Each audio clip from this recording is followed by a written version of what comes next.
Bilgelle ata babam konus baskan jaylauım anadan tuğalı yesim Bilgelle oynap katar ösken menin jaylauım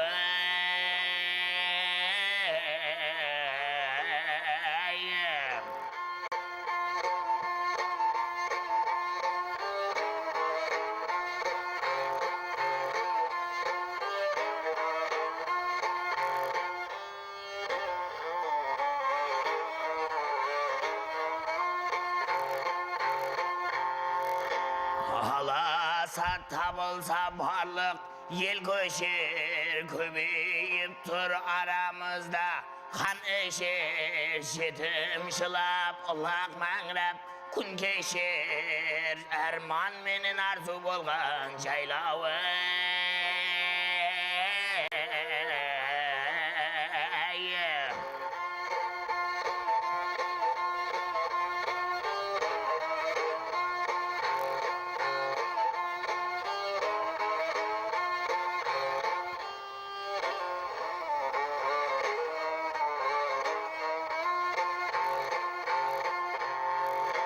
Kızlar menen sohbet endi bilgençe dostluk mehribanlık getip sürgençe sen arman tur sen bir mantur degençe erman menen aylar boldum jaylağı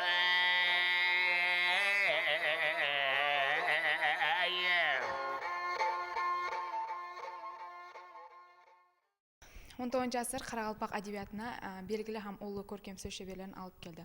Осындай ұлы көркем сөз шеберлерінің бірі Күнқожа Ибраһим ұлы еді.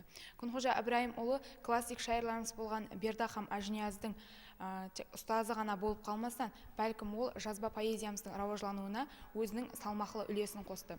Оның дөретушілігінде отан темасы ең басты темалардан бірі еді.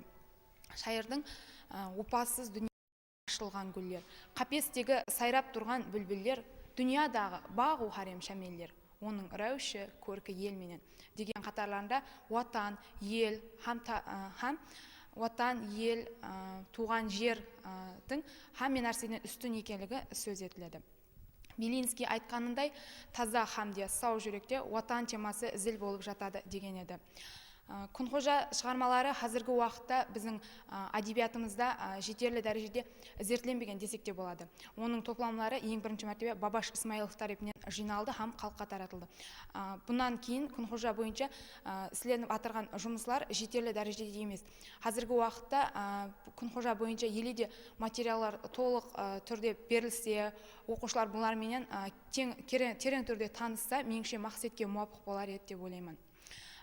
Күнқожаның ең бір белгілі өзіне тәнлігінің бірі оның шығармаларында текарынан сол өзі жасаған дәуірге болған көзқарас, сол уақытта халықтың социалдық тұрмысы сөз етіледі. Мысалы үшін осындай шығармалардан бірі ол орақшылар, шопаллар, күнқайда, Қызылқұм, Аққам сияқты қосқанын айтып өтсек болады.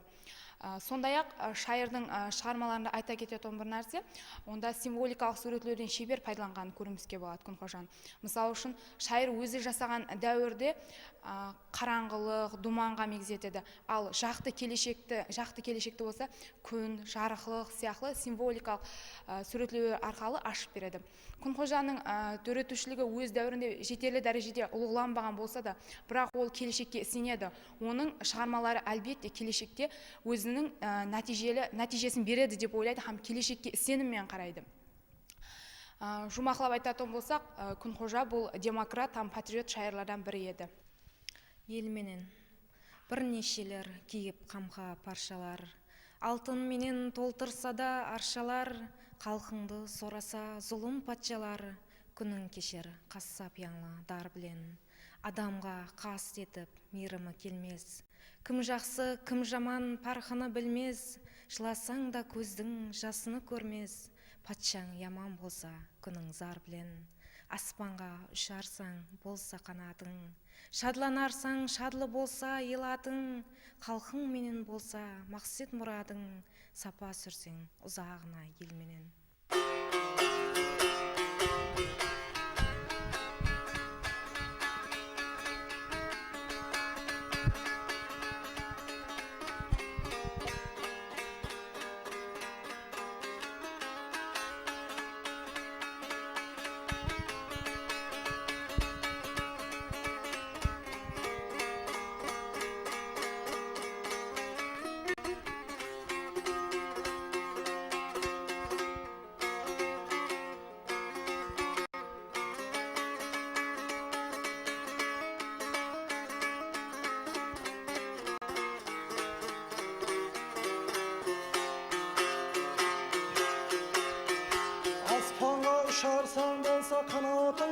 барсаң шарлы болсаң ел атың.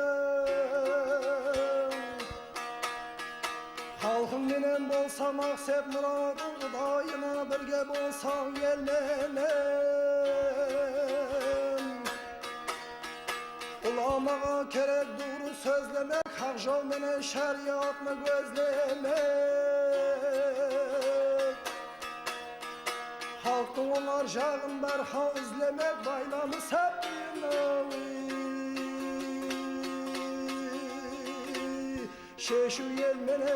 Şeşu yel menen, yana yel menen.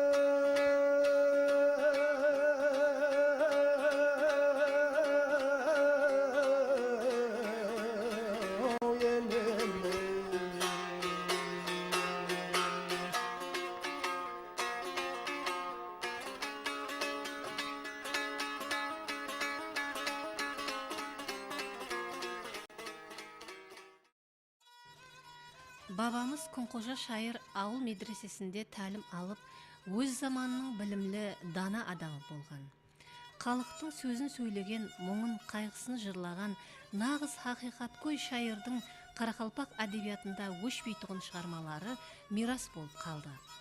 Ретінде қосқыларым тас кесер, сол уақытта гауһар жанар алдымда дегеніндей, шайырдың гауһар сөзлері сөнбейтұғын асыл ғазинеміз болып жырланады.